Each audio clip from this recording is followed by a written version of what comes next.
दोस्तों, मैं संगीता पाल यूट्यूब चैनल में आप लोग का स्वागत करती हूँ। दोस्तों, मैं एक कहरवा नाच गीत लेके आई हूँ दोस्तों। और मेरा वीडियो पसंद आ जाए तो लाइक शेयर कमेंट करना दोस्तों। और कमेंट में भूलना मत बताइए कि हमारा ये कहरवा नाच गीत कैसा लगा आप लोगों को। और जो भी मेरे भाई बहन हमारे चैनल पे नए हैं, हमारे चैनल को सब्सक्राइब कर लीजिए दोस्तों और हमें आगे बढ़ाने की सपोर्ट करिए दोस्तों। सिकाहेर पे दूध बाबिलार का करी, सिकाहेर पे दूध बाबिलार का करी, मोरा नैहर में यार बाबा लमुआ का करी, मोरा नैहर में यार बाबा लमुआ का करी।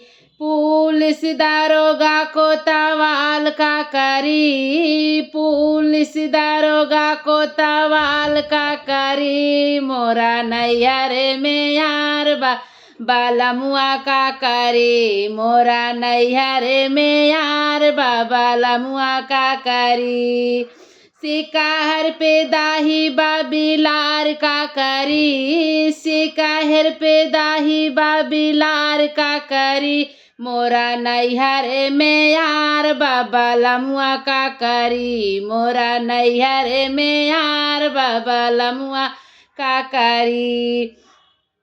कोट कचहरी थानेदार का करी, कोट कचहरी थानेदार का करी, मोरा नैहर में यार बाबा लमुआ का करी, मोरा नैहर में यार बाबा लमुआ का करी। सिकाहर पे मक्खन बाबिलार का करी, सिकाहर पे मक्खन बाबिलार का करी, मोरा नैहर में यार बाबा लमुआ का करी, मोरा नैहर में यार बाबा लमुआ का करी।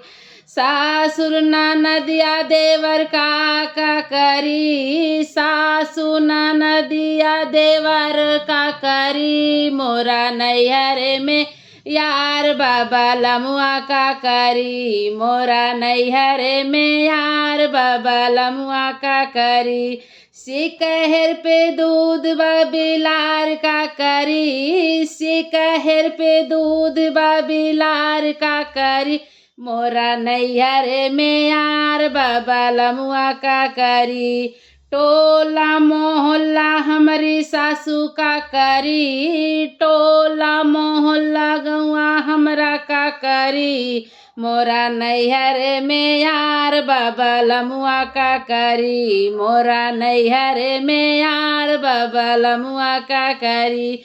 सिकहर पे दाही बाबिलार का करी, सिकहर पे दाही बाबिलार का करी, मोरा नैहर में यार बाबा लमुआ का करी, मोरा नैहर में यार बाबा लमुआ का करी।